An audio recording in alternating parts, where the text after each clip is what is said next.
guys, welcome to Cie Promkes Podcast. Yeay! Gimana nih kabarnya Healthies hari ini? Semoga kita semua senantiasa diberi kesehatan dan mood yang baik untuk menjalani hari-hari. Nah, bagi yang belum kenal aku, kenalin, aku Iza dari jurusan Kesehatan Masyarakat Angkatan 2021.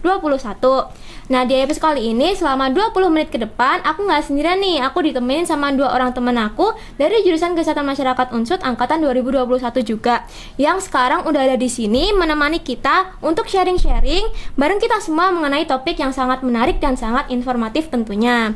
Kita sapa dulu kali ya Healthies. Halo, boleh kenalin dulu nggak sih satu-satu, mulai dari namanya siapa dan lagi sibuk ngapain nih belakangan ini? Oke, mau dari siapa dulu nih? Dari kamu dulu boleh. Oke. Halo semuanya, kenalin, namaku Nandita Kania Salma, bisa dipanggil Nandita, bisa juga dipanggil sayang. Bercanda ya. Di sini aku sama kayak Kak Iza dari jurusan Kesehatan Masyarakat Angkatan 2021. Dan sekarang lagi sibuk ngapain? Aku sekarang lagi menempuh semester 5 dan kebetulan lagi ada di tengah-tengah agenda ujian akhir semester atau UAS. Oke, aku lanjut ya. Halo Healthies, kenalin aku Asma Nurbaiti, bisa dipanggil Asma, sama Kak Nandita sama Kak Iza juga. Aku asal dari jurusan Kesehatan Masyarakat semester 5, sekarang juga lagi persiapan buat UAS. Halo Kak Asma, halo Kak Nandita. Waduh, bener banget ya Kak, kayaknya semua semester 5 dimanapun itu lagi sibuk banget dengan yang namanya UAS sama gempuran tugas yang gak ada habisnya. Tapi di tengah-tengah kesibukan ini, gimana sih Kak kabarnya? Sehat kan? Alhamdulillah sehat. Alhamdulillah sehat. Kak Iza gimana nih kabarnya? Alhamdulillah sehat juga. Nah, kayak yang tadi udah aku mention nih sebelumnya, di episode kali ini kan kita bakal ngobrolin tentang topik yang sangat seru nih Kak. Wah, apa tuh? Di tanggal 1 Desember kemarin kita baru aja memperingatin Hari AIDS Internasional. Nah, ngomong-ngomong soal AIDS nih Kak, apa sih yang terlintas pertama kali di pikiran Kak Nandita sama Kak Asma tentang kata AIDS? Kalau aku sih kepikirannya ini sih, penyakit menular seksual gitu. Oke, kalau Kak Nandita? Kalau aku mungkin nambahin sedikit ya dari Kak Asma. Benar banget, HIV atau AIDS itu adalah penyakit menular seksual yang tentunya sangat berbahaya dan setiap tahunnya itu prevalensi kasusnya justru meningkat. Nah, tadi kan Kak Nandita udah mention nih, kasusnya selalu meningkat di setiap tahunnya kan. Nah, boleh tahu nggak sih Kak update terkini nih, perkembangan penyakit dari HIV atau AIDS ini kayak gimana sih? Apakah dia mengalami peningkatan atau alhamdulillah malah mengalami penurunan nih Kak? Oke, aku coba jawab ya. Ini berdasarkan data terakhir yang aku temuin atau aku baca dari United Nations Program on HIV and AIDS. Nah, di yang paling baru tuh tahun lalu, tahun 2022 itu di seluruh dunia orang yang mengidap HIV atau AIDS itu mencapai 39 juta orang. Nah, itu aja tuh udah mengalami peningkatan sekitar 0,3 juta kasus daripada tahun yang sebelumnya, yaitu 2021. Banyak banget ya Kak, ternyata sampai 39 juta kasus. Iya, betul banget. Berarti kalau di Indonesia sendiri tuh mengalami peningkatan juga atau gimana ya Kak? Oke, kalau di Indonesia sendiri berdasarkan laporan dari Kemenkes di tahun yang sama, di tahun 2022 itu dilaporkan kalau ada sekitar 500 lebih nih orang yang terinfeksi HIV. Wah, ternyata banyak juga ya, 500.000 kasus nih. Kalau di sekitar Kak Nandita sama Kak Asma sendiri nih, ada nggak sih Kak penderita HIV gitu di sekitar tempat tinggalnya? Kalau sejauh yang aku tahu sih nggak ada ya. Kalau dari Kak Asma gimana? Sebenarnya aku kurang tahu sih di deket-deketku tuh ada atau enggak, tapi setahu aku juga nggak ada sih. Oke, berarti alhamdulillah ya kalau kayak gitu. Berarti bisa dibilang nih, lingkungan atau masyarakat di sekitar tempat tinggal Kak Asma sama Kak Nandita itu termasuk masyarakat yang sehat ya. Amin. Oh ya, sebelumnya nih Kak, aku mau nanya, kan tadi AIDS itu sering banget disandingin sama HIV ya. Iya, bener. Orang-orang tuh masih suka ketukar nih Kak antara HIV sama AIDS. Tadi juga Kak Nandita sempat bilangnya tuh AIDS, tapi Kak Asma bilangnya HIV. Nah, apa sih perbedaan antara keduanya itu? Oke, mungkin aku coba jawab ya. Jadi bener banget orang-orang tuh masih suka keliru atau ketukar atau bahkan nggak tahu nih apa sebenarnya bedanya antara HIV atau AIDS. Nah, AIDS sendiri itu kan punya kepanjangannya, yaitu Acquired Immunodeficiency Syndrome. Nah, penyakit ini yang disebabkan oleh HIV atau Human Immunodeficiency Virus. Nah, kalau misalnya didiamkan atau dibiarkan dalam jangka waktu yang lama gitu, kurang lebih 10 sampai 15 tahun, nantinya penyakit ini akan menimbulkan beberapa gejala. Nah, kumpulan dari gejala-gejala itulah yang baru kita sebut dengan AIDS. Jadi kalau misalnya ditanya HIV sama AIDS tuh beda atau enggak gitu, itu beda. Jadi kalau AIDS adalah penyakitnya, kalau HIV adalah virus yang menyebabkan penyakit tersebut gitu. Oh gitu. Tuh Healthies, dengerin. Berarti buat yang sebelumnya nih masih keliru kan? Ternyata HIV itu virusnya, AIDS itu penyakitnya. Betul banget. Nah, sekarang kan kita udah tahu nih pengertian dari HIV itu apa sama pengertian dari AIDS itu apa. Terus tadi juga udah tahu nih tentang perkembangan penyakitnya gimana di Indonesia maupun di dunia. Nah, kita nggak bakal membahas dua hal itu aja nih teman-teman. Kita bakal membahas secara tuntas dari mulai bagaimana cara pengobatannya, fakta dan mitos, sampai cara pencegahannya itu gimana kayak gitu. Berarti supaya nggak ada kekeliruan lagi ya Kak Iza? Iya, betul banget nih Kak. Nah, sekarang aku mau nanya nih, bebas yang mau jawab Kak Nandita atau Kak Asma. Nah, kalau misal nih ada orang yang terinfeksi HIV, terus tadi kan udah dijelasin nih gejalanya itu bakal timbul, tapi dia nggak langsung timbul, jadi ada masa inkubasinya gitu kan.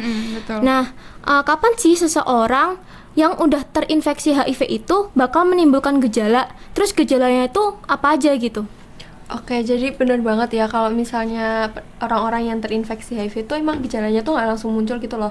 Jadi di dalam tubuh kita itu tuh kan ada namanya sel darah putih. Nah nanti virus HIV itu kalau misalnya masuk ke dalam tubuh bakal nyerang sel darah putih yang namanya sel CD4. Nah sel CD4 ini tuh adalah sel di dalam tubuh kita yang berguna untuk menyerang kalau misalnya ada virus-virus penyakit yang masuk. Nah kalau misalnya virus HIV ini nyerang, itu kan secara otomatis sel CD4 dalam tubuh kita itu akan semakin sedikit, akan semakin menurun gitu. Nah kalau misalnya sel CD4 ini semakin menurun, nah nanti penyakit itu tuh jadi gampang masuk ke dalam tubuh kita gitu. Iya betul. Nah jadi dari awal virus ini masuk ke dalam tubuh itu orang yang terinfeksi melalui beberapa fase dulu ya. Nah yang pertama itu yang kita sebut dengan fase jendela atau window period. Nah, fase ini terjadi di akhir bulan kedua atau awal bulan ketiga setelah virus itu masuk ke dalam tubuh. Nah, biasanya orang-orang yang merasa terinfeksi HIV itu kan langsung cek ya, cek darah gitu, cek antibodi HIV, nih aku kena HIV atau enggak ya. Tapi di fase awal ini nanti hasil tesnya tuh belum bisa membuktikan kalau dia terkena HIV atau enggak gitu. Nah, orang-orang yang ada di fase ini juga udah mengalami beberapa gejala, tapi gejalanya tuh masih ringan, kayak gejala-gejala flu biasa, sakit kepala, sakit tenggorokan, pusing, terus kayak kelelahan gitu. Tapi ketika nanti sampai tesnya itu menunjukkan hasil yang positif, memerlukan waktu yang cukup lama, antara 1 sampai 6 bulan.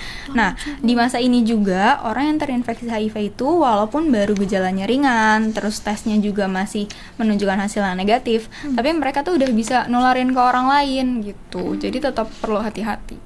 Oke, mungkin masuk ke penjelasan ke fase yang kedua ya. Itu fase kedua itu disebut fase laten atau fase tanpa gejala. Jadi di fase ini tuh orang itu udah di dalam tubuhnya itu udah terinfeksi virus HIV, cuma gejalanya belum muncul gitu loh. Nah ini di fase ini juga sistem kekebalan tubuh tuh udah diserang secara terus-menerus gitu.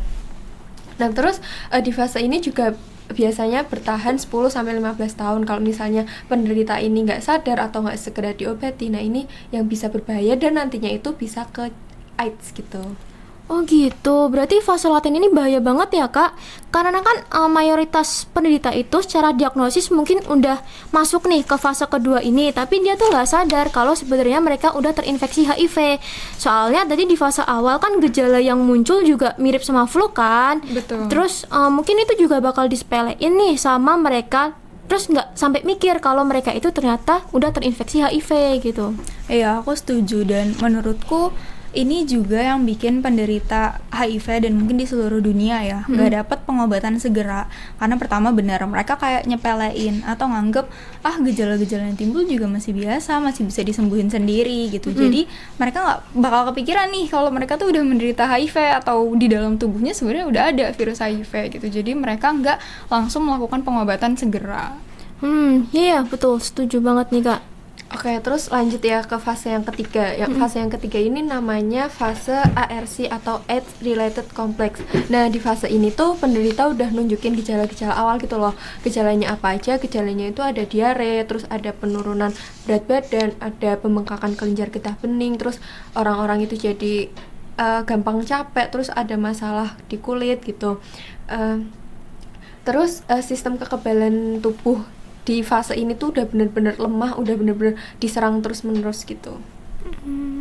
Betul banget, dan balik lagi kalau emang nggak ditangani segera itu akan lanjut ke tahap yang lebih berbahaya lagi, tahap finalnya tadi yang AIDS. Nah, di sini juga sistem imunitas kita atau sistem kekebalan tubuh kita tuh udah benar-benar rusak dan rentan banget untuk terkena infeksi oportunistik, yaitu infeksi yang terjadi ketika penyakit lain memanfaatkan peluang saat imunitas kita tuh menurun gitu. Jadi semua penyakit masuk, bisa tuberkulosis, bisa pneumonia, bisa kanker juga, dan lain-lain.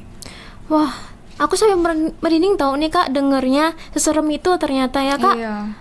Terus perkembangan penyakitnya kan tadi awalnya baru terinfeksi HIV sampai dia udah jadi AIDS gitu.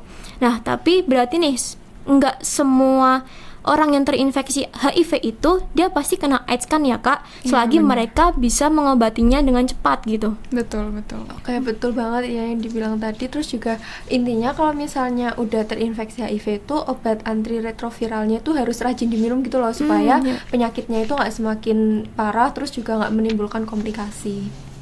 Tuh Healthies, jadi sekaligus menepis mitos yang beredar ya, bisa dibilang kalau HIV itu pasti kena AIDS itu salah. Nah, ngomong-ngomong soal mitos nih Kak, tadi kan aku juga pernah baca katanya virus HIV itu bisa menular lewat kontak fisik. Nah, itu bener nggak sih? Itu gimana ya, itu hoax ya Kak? Itu hoax banget, itu kata siapa itu? Jadi tuh emang ya virus HIV itu kan menular dan berbahaya, tapi penularannya tuh nggak sesimpel dan sesepele itu gitu loh. Ya nih, aku juga pernah ada yang bilang nih kemarin kalau misal kalau kita berenang, terus kita juga makan bareng sama penderita AIDS, Kayaknya itu aku juga tahu nih. takut ketularan. Gimana ya, itu tuh berita-berita gak bener ya sebenarnya. Jadi emang benar kalau HIV itu bisa menular melalui cairan tubuh. Cuma nggak semua cairan tubuh juga gitu, cairan tertentu aja kayak misalnya darah, cairan vagina, cairan sperma, ASI gitu. Dan gimana cara kita bisa tertular cairan-cairan ini? Misalnya dengan melakukan hubungan seks yang tidak aman. Contoh, gonta-ganti pasangan. Nih buat kalian yang playboy, playgirl ya. Terus abis itu nggak menggunakan kondom saat berhubungan seksual. Kemudian gonta-ganti jarum suntik untuk mungkin yang pecandu narkoba suntik, kayak tukar-tukaran jarum suntik sama temennya. Nah itu tuh bisa meningkatkan peluang terkena atau terinfeksi HIV gitu. Oh gitu. Iya. Terus juga ini ya, mitos-mitos yang beredar kayak gini tuh kayak bikin prihatin gitu loh. Soalnya kan kalau misalnya ada mitos-mitos yang nggak benar kayak gini tuh menyebabkan penderita HIV tuh dijauhin gitu loh sama masyarakat yang ada di sekitar. Padahal kan sebenarnya dukungan dari masyarakat, dukungan dari keluarga itu tuh penting banget biar penderita HIV itu mau sembuh, mau berobat. Nah tapi tuh kadang karena ada mitos-mitos yang nggak benar kayak gini tuh kayak orang-orang nggak mau nemenin, nggak mau deket-deket, malah ada yang mikir kalau ini tuh aib, ada yang mikir ini penyakit kutukan lah dan sebagainya. Terus juga ini loh kayak nggak ada dukungan gitu buat si penderita ini. Jadi si penderita itu kayak mikirnya ya aku sakit sendiri, nggak ada yang peduli, nggak ada yang mau deket-deket gitulah. Iya benar. Jadi kalau misalnya cuma kayak gini nih, duduk bareng, ngobrol bareng, atau mungkin makan atau bahkan berenang gitu tuh, itu nggak nularin HIV ya guys. Tapi hal-hal kayak gitu kan wajar nggak sih Kak, sebagai bentuk kita buat menjaga diri dan berhati-hati gitu? Itu benar, itu nggak bisa 100% disalahin juga ya gitu. Cuma ya balik lagi benar sih, itu sebagai bentuk kewaspadaan diri kita ya. Cuma kita bisa ngelakuin hal-hal lain loh yang nggak sampai perlu mendiskriminasi penderita HIV. Kayak udah aku sebutin tadi, melakukan perilaku seks yang aman ya kan, terus melakukan screening HIV gitu. Dan screening itu penting banget buat mereka yang jadi atau termasuk kelompok berisiko, yaitu rentan terkena HIV. Contohnya, misalnya mohon maaf, pekerja seks komersial, terus pecandu narkoba suntik, dan mungkin mereka yang berada di daerah yang emang kasus atau prevalensi HIV-nya tuh tinggi gitu. Terus ada lagi nih, kalau buat petugas kesehatan yang sedang bekerja gitu ya, atau Ya. bertugas itu diwajibkan banget buat menggunakan peralatan medis yang steril. Apalagi kalau petugas kesehatan ini lagi melakukan transfusi darah atau transplantasi organ gitu kan. Ya, Terus betul. juga kita sebagai mahasiswa kesehatan masyarakat gitu ya, penting banget buat menyebarkan informasi-informasi yang baik gitu, yang benar terkait HIV, supaya hoax-hoax itu nggak segera menyebar. Terus masyarakat juga tahu mana sih informasi yang benar, mana sih Ya. informasi yang salah gitu. Oh gitu, berarti selagi kita nggak ngelakuin perilaku-perilaku beresiko yang udah disebutin tadi, insya Allah kita aman ya dari penyakit HIV tadi. Iya, Insya betul. Allah aman. Oke, kalau gitu Healthies mulai dari sekarang dan seterusnya perlu banget nih buat kita menjaga perilaku hidup bersih dan sehat supaya nggak cuma terhindar dari penyakit HIV, namun juga terhindar dari penyakit-penyakit lainnya. Betul. Oh iya Kak, tadi kan udah sempet disinggung nih terkait screening HIV yang buat ngedeteksi dini. Nah, aku mau nanya nih, gimana sih cara kita mastiin kita tuh terkena HIV atau enggak gitu? Loh, jangan kita aja. Jangan kita dong. Maksudnya apa yang harus dilakuin sama seseorang yang buat mastiin kalau dia tuh terkena HIV atau enggak gitu. Apalagi mungkin nih orang ini udah ngerasa ada gejala-gejala yang tadi disebutin sama Kak Nandita sama Kak Asma ada di dirinya gitu. Oke, jadi mungkin gimana caranya mendiagnosis ya seorang terkena HIV atau enggak. Nah, jadi untuk mungkin teman-teman, jangan kita ya, untuk Ya. seseorang di luar sana yang mungkin merasa dirinya terinfeksi HIV gitu, atau pernah melakukan perilaku berisiko yang membuat mereka lebih rentan terkena HIV. Nah, hal pertama banget yang pastinya harus dilakuin adalah melakukan cek kesehatan ke dokter, melakukan pemeriksaan ke dokter. Nantinya pun kalau kalian udah bertemu dengan dokter gitu, beliau atau mereka akan memeriksakan kondisi kesehatan kalian berdasarkan dari gejala yang kalian alamin gitu. Oke, terus nanti juga bakalan ada tes-tes tambahan gitu ya. Nama tesnya itu adalah tes enzim imunosai. Tes ini tuh berfungsi untuk mendeteksi adanya antibodi HIV. Terus nanti kalau misalnya ternyata dicek itu hasilnya positif, bakal ada tes untuk mengkonfirmasi lagi, namanya tes Western blot. Nah, jadi kalau misalnya nih teman-teman ini normal atau tidak terinfeksi HIV itu ditandai dengan jumlah CD4-nya itu rentangnya 500 sampai 1500. Tapi ternyata kalau misalnya teman-teman terinfeksi HIV, nanti jumlah CD4 dalam tubuhnya itu turun banget gitu loh. Biasanya di bawah 200. Terus nanti juga bakal ada tes tambahan lagi untuk mendeteksi infeksi oportunistik beberapa penderita HIV, misalnya kayak yang sudah disebutkan tadi, ada kanker, pneumonia, dan tuberkulosis gitu. Iya, jadi balik lagi sih sebenarnya kalau emang seseorang itu udah benar-benar positif terinfeksi HIV nih, emang yang paling penting dilakukan adalah untuk mengkonsumsi obat antiretroviralnya. Ya. Penting banget, harus rutin, nggak boleh bolong-bolong gitu sih. Tuh dengerin, nggak boleh bolong-bolong minum obatnya. Wah, nggak terasa nih Healthy, sekarang kita udah berada di ujung waktu. Tapi seru banget nggak sih Kak tadi sharing-sharing kita hari ini seputar Seru HIV atau banget. AIDS. Kita jadi tahu nih kalau sebenarnya HIV sama AIDS itu beda. Gejala-gejala yang ditimbulkan apa aja, cara diagnosisnya gimana, pengobatannya gimana. Terus yang paling penting kalau kita mau terhindar dari HIV atau AIDS ini, cara pencegahannya. Terus penting juga nih kalau kita nggak boleh mendiskriminasi penderita HIV di sekitar kita. Betul. Justru kita harus memberikan support ke mereka supaya mereka bisa cepat sembuh dari penyakitnya. Betul banget. Ya, aku pribadi juga berdoa nih semoga kita semua diberi kesehatan dan terhindar dari segala penyakit yang ada di sekitar kita. Amin. Yaps, and that's the end of today's sharing session and discussion. Terima kasih sebesar-besarnya aku ucapin kepada Kak Nandita sama Kak Asma yang udah bersedia mau sharing-sharing bersama kita pada hari ini. Dan tentunya buat Healthies yang udah setia mendengarkan podcast ini sampai akhir, salam sehat, sampai jumpa di episode selanjutnya. Bye-bye. Bye. Terima kasih kembali Kak Iza.